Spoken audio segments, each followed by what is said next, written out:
নমস্কার। গঙ্গার আজকের পর্বের রিভিউ নিয়ে বাংলা সিরিয়াল সমাচার তোমাদের সামনে এসে গেছে। তো আজকের পর্বের রিভিউতে যেটা দেখা যাচ্ছে যে গঙ্গা বাবা গঙ্গেশ্বরের কাছে প্রার্থনা করছে যে যেই মানুষটা সমাজের নোংরা ধুয়ে মুছে সাফ করে দিচ্ছে সেই মানুষটার আজকে চরম বিপদ, তাকে তুমি বিপদ থেকে উদ্ধার করো। কারণ তার ভাইকে তো সে প্রায়শ্চিত্ত করার সুযোগ দিয়েছে, তার তো কোনো দোষ নেই, তাই বলছে। তো এবার দেখা যাচ্ছে গঙ্গা আরতি করছে, তখন পেছন থেকে ওর মা আর পুরোহিত মশাই ডাকছেন যে ওরে এবার থাম। ওদিকে যে ডাক্তারবাবু বলেছেন, মানে ডাক্তারের কাছে ওদিকে ডাক্তার জানাচ্ছে যে রওনাকের জ্ঞান ফিরে আসলেও সে এখন কোমাতে আছে, তাই ধৈর্য হারালে চলবে না, এরকম পেশেন্ট সচরাচর ভালো হয়ে যায়। তো এবার রওনাকের বউ বলছে পিয়ালি যে জ্যাঠামশাই তাহলে কি আমার জন্য এই সব কিছু হলো? তখন জেঠু বলছে যে এত তাড়াতাড়ি ভেঙে পড়ো না, তার কারণ হচ্ছে ডাক্তার তো বলেছেন যে ধৈর্য ধরতে, ঠিক হয়ে যাবে, চিন্তা করো না, তাই বলছে। তো সেই খবরটাই গিয়ে গঙ্গাকে ওর মারা মানে পিয়ালি ফোন করে জানিয়েছে ওর বাবাকে, গঙ্গাকে দিচ্ছে। তো গঙ্গা বলছে আর স্যানিটাইজার বাবু ওনার খবর কি? তো বলছে তোর স্যানিটাইজার বাবুকে কালকে আদালতে তুলবে। তো এবার তো গঙ্গাকে ইয়ে বলছে, বুলি বলছে কিরে তুই যাবি না বাঁচাতে, তুই তো সব ওখানে উপস্থিত ছিলি, তুই তো দেখেছিস, তুই তো সবটা জানিস। তো গঙ্গাও ঠিক করেছে, সে অবশ্যই যাবে। তো গঙ্গা ওর স্যানিটাইজার বাবুর জন্য চিন্তা করছে, আর ওদিকে দেখা যাচ্ছে অর্জুনকে আদালতে নিয়ে যাওয়া হচ্ছে।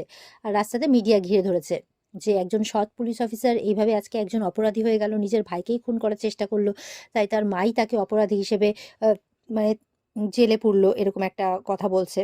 তো ইয়েকে বলছে বাড়ির আরেক ছেলেকে, মিডিয়া ওর বন্ধু তো, তাই জ্যাঠামশাইরা বলছে যে এই তুই আটকাতে পারছিস না তোর বন্ধুদেরকে, কি উল্টোপাল্টা কথা বলছে? বলে, হ্যাঁ হ্যাঁ আমি আটকানোর চেষ্টা করছি। ওদিকে মিডিয়া এবার অর্জুনকে ডাইরেক্ট প্রশ্ন করছে আপনার মাই তবে আপনাকে অপরাধী বানিয়ে দিল?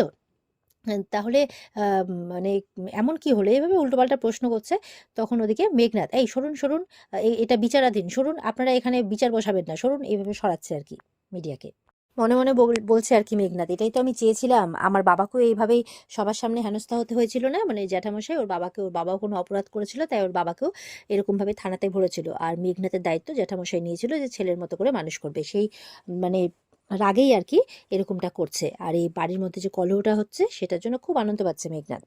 এবার অর্জুনকে কিন্তু ওর বোন এসে বলছে যে তুই এটা কি করছিস দাদা ভাই, তুই কোনো কথা বলছিস না কেন? তুই যদি উকিলের সামনেও কথা না বলিস তাহলে তো মানে তুই বেল পাবি না, এরকম কেন করছিস, তোর তো কোনো দোষ নেই, তাই বলছে। তখন বলছে আমারই তো দোষ, আমার জন্যই তো আমার ভাইয়ের আজকে এই অবস্থা। আর অনেকের খবর নিচ্ছে, তখন আরেক দাদা বলছে যে ও এখনো কোমাতেই আছে। তো এটা শুনে মন খারাপ হয়ে যায়, বলছে আমি এখন কারোর সাথে কথা বলতে চাই না, এই বলে ও ভেতরে চলে যায়। এদিকে গঙ্গারা কিন্তু পৌঁছে যায় আদালতে, আর দেখছে মিডিয়া উল্টোপাল্টা কথা বলছে। তখন গঙ্গা বলছে বুলিকে যে এরা তো সত্যিটা জানতেই পারবে না, কারণ নালিশটা তো স্যারের মা করেছে, তাই বলছে। এবার আদালতে উপস্থিত হয়ে গেছে সিন্ধুজা, মানে রনেকের মা। তো স্বাভাবিক, রনেকের বাবা যে মানে ইয়ের বাবা আর কি, অর্জুনের বাবা বলছে যে সিন্ধুজা একবার ভেবে নাও, ও তো ইচ্ছে করে করেনি বলো। তো বলছে যে তোমার ছেলে বরাবরই, তুমি তো বরাবরই অর্জুনকে দেখে এসছো, ও বরাবরই কিন্তু আমার ছেলেকে এনকাউন্টার করার চেষ্টা করেছে। তো এবার তো করেই দিয়েছে, ওর পথ থেকে ওকে সরানোর চেষ্টা করেছে, আমি এটা কিছুতেই সহ্য করব না, তাই বলছে। এই বলে আদালতের ভেতরে চলে যায়। তখন গঙ্গা বলছে বুলিকে দেখলি তো কি হচ্ছে, আমরা জজ সাহেবকে গিয়ে সব সত্যিটা বলবো, তারপরে উনি সবটা বিচার করবেন। এদিকে মিডিয়া থেকে তো উল্টোপাল্টা কথা বলা হচ্ছে অর্জুনের নামে, সেই সব কথা ওদিকে অহনার বাবা শুনছে। অহনা বলছে কি ব্যাপার, এইসব কি দেখাচ্ছে? বাবা তুমি কোর্টে যাবে না? বলে না, আর আমার মনে হয় তোমার যাওয়ার কোনো প্রয়োজন নেই, এবার আস্তে আস্তে বরঞ্চ কেটে পড়ো।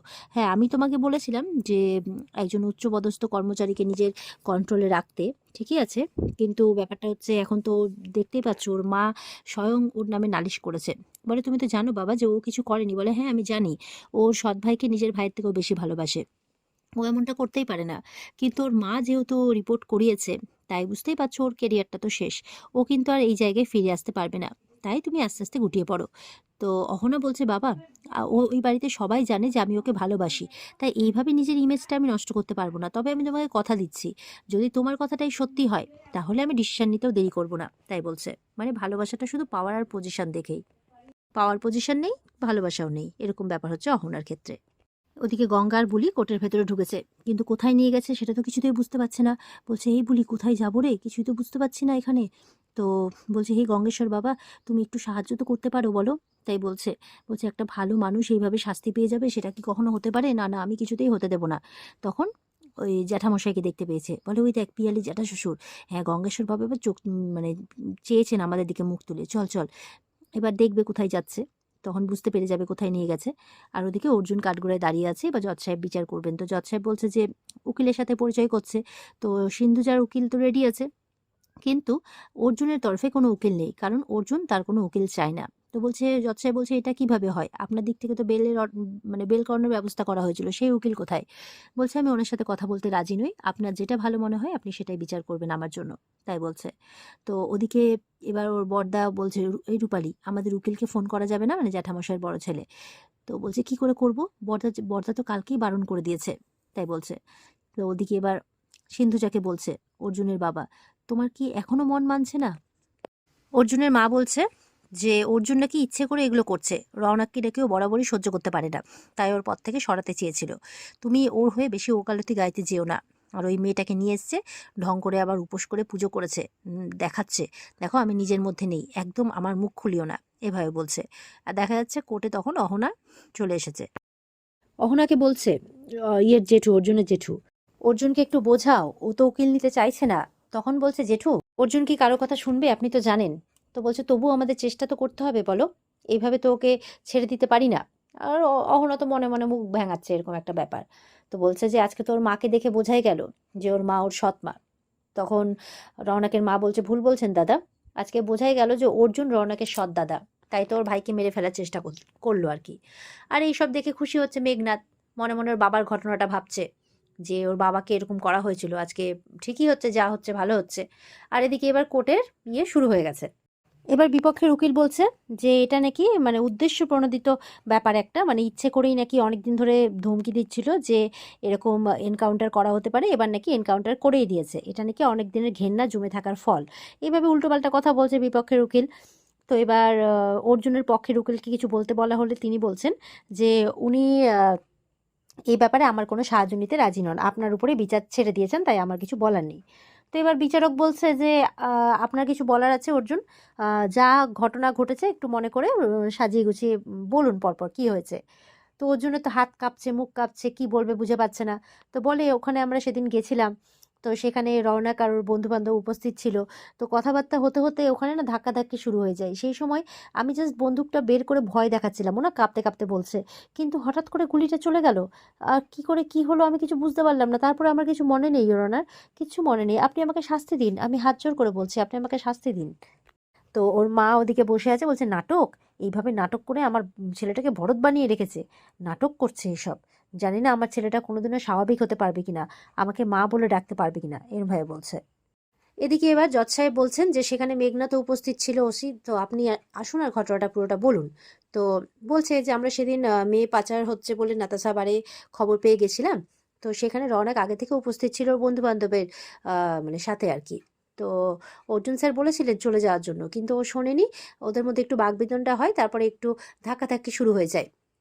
তো ওই সময়টাতে আমি শুধু অর্জুন স্যারের বন্দুক থেকে গুলিটার বেরোনোর আওয়াজটা শুনেছিলাম, তারপর দেখি সেই গুলিটা গিয়ে রওনাকের পেটে লাগে।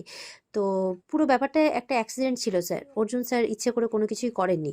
তারপরে ওকে ধরাধরি করে হসপিটালে নিয়ে যাওয়া যায়, ইনক্লুডিং অর্জুন স্যারও হসপিটালে নিয়ে যান সঙ্গে সঙ্গেই।